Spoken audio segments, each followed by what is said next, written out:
नमस्कार। कभी कभी ना सबसे गहरे सबसे कॉम्प्लेक्स आइडियाज वो छिपे होते हैं बिल्कुल सादी सी जगहों पर। जैसे इंटरनेट पर लिखा हुआ कोई एक मामूली सा सेंटेंस।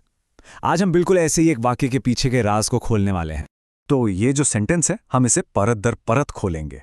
अब देखिए, पहली नजर में तो ये बस एक वादा लगता है ना, कि चीन की 3 कमाल की चीजें दिखाई जाएंगी।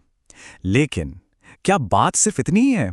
चलिए जरा और गहराई में जाकर देखते हैं। और ये सवाल ये तो फौरन दिमाग में आता है। क्यों? ये सेंटेंस एक मिस्ट्री बना देता है, एक ऐसा वादा जिसके पूरा होने का हम इंतजार करने लगते हैं। और बस यही है हमारे आज के विश्लेषण का सबसे बड़ा पॉइंट।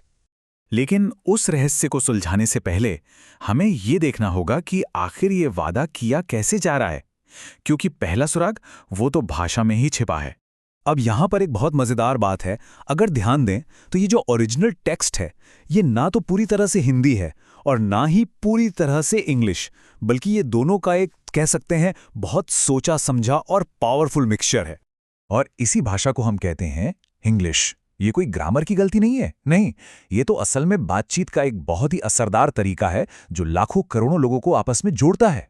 तो सवाल उठता है कि इंग्लिश ही क्यों? देखिए, ये जो भाषा चुनी गई है ना, ये एक स्ट्रेटेजिक मूव है। इसका असली मकसद है एक खास तरह के ऑडियंस के साथ फौरन एक कनेक्शन बनाना। मतलब वो पीढ़ी जो डिजिटल वर्ल्ड में इसी तरह से बात करती है, सोचती है और कनेक्ट करती है। ठीक है, तो भाषा की बात तो हो गई। अब जरा आगे बढ़ते हैं और इस सेंटेंस के स्ट्रक्चर को एक मार्केटिंग टूल की तरह देखते हैं। ये समझना बहुत जरूरी है कि ये सिर्फ एक सेंटेंस नहीं है, ये एक मशीन है जिसे सिर्फ एक काम के लिए डिजाइन किया गया है, लोगों को वीडियो से जोड़े रखना।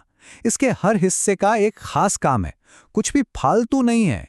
तो ये फॉर्मूला काम कैसे करता है? इसके 3 स्टेप्स हैं। स्टेप 1 हुक, मतलब कुछ नया और अनोखा दिखाने का वादा। स्टेप 2 इंस्ट्रक्शन, एक साफ साफ कमांड कि वीडियो पूरा देखें। और स्टेप 3 दी आस्क, यानी चैनल की ग्रोथ के लिए सीधी अपील कि लाइक और सब्सक्राइब करें। ये सब कुछ देखने वाले के बिहेवियर को बड़े स्मार्ट तरीके से गाइड करने के लिए बनाया गया है। और ये देखिए, ये चार्ट बड़े अच्छे से दिखाता है कि इस पूरे सेंटेंस का सबसे बड़ा हिस्सा यानी लगभग 50% सिर्फ उस वादे पर फोकस करता है जो हमारा ध्यान खींचता है। और ये कोई इत्तेफाक नहीं है, बिल्कुल नहीं। ये दिखाता है कि ऑनलाइन दुनिया में सबसे जरूरी चीज क्या है, अटेंशन खींचना। बाकी सब उसके बाद आता है। तो ठीक है, अब हम इस सेंटेंस के पीछे की कला को तो समझ गए हैं। तो चलिए अब वापस चलते हैं अपने असली सवाल पर, उस मिस्ट्री पर। तो अब वापस उसी सवाल पर आते हैं, चीन की वो 3 खास चीजें हैं क्या? हम सबने भाषा को समझा, फॉर्मूले को भी डिकोड कर लिया, लेकिन आखिर वो 3 चीजें हैं क्या जिनका वादा किया गया था? मैंने सोर्स को बहुत ध्यान से एनालाइज किया और जो जवाब मिला वो सच में काफी चौंकाने वाला है। उनका जिक्र कभी किया ही नहीं गया। जी हाँ, बिल्कुल सही सुना। उन 3 चीजों का कहीं कोई जिक्र नहीं है। सोर्स में बस यही एक सेंटेंस है, बस। तो फिर इसका क्या मतलब हुआ? मतलब ये कि हम सब गलत चीज ढूंढ रहे थे। असली खास चीज, असली आश्चर्य, वो तो ये कम्युनिकेशन टेक्निक ही थी, वही तरीका जिसका इस्तेमाल हमारा ध्यान खींचने के लिए किया गया।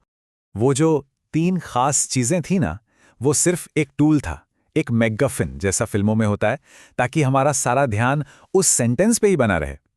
असल में वो पूरा का पूरा वाक्य ही अपने आप में एक आर्ट का पीस था। यही असली कमाल की चीज थी। तो अगर हम सब कुछ समेटें तो हमने क्या देखा? हमने देखा कि कैसे इंग्लिश कनेक्शन बनाती है, कैसे एक सिंपल सा हुक इंस्ट्रक्ट आस्क फॉर्मूला काम करता है, और सबसे बड़ी बात कि कैसे कभी कभी असली कंटेंट वो नहीं होता जो दिखाया जा रहा है, बल्कि वो होता है जैसे दिखाया जा रहा है। और ये सब हमें एक बहुत ही दिलचस्प सवाल पर लाके छोड़ देता है। जरा सोचिए, हम हर रोज स्क्रॉल करते हुए ऐसे कितने अनदेखे हुक्स के पास से गुजर जाते हैं। अगली बार जब हम ऑनलाइन कुछ देखेंगे तो क्या हम सिर्फ कंटेंट पर ध्यान देंगे या उसे पेश करने की इस छुपी हुई कला को भी देख पाएंगे? इस पर सोचिएगा जरूर।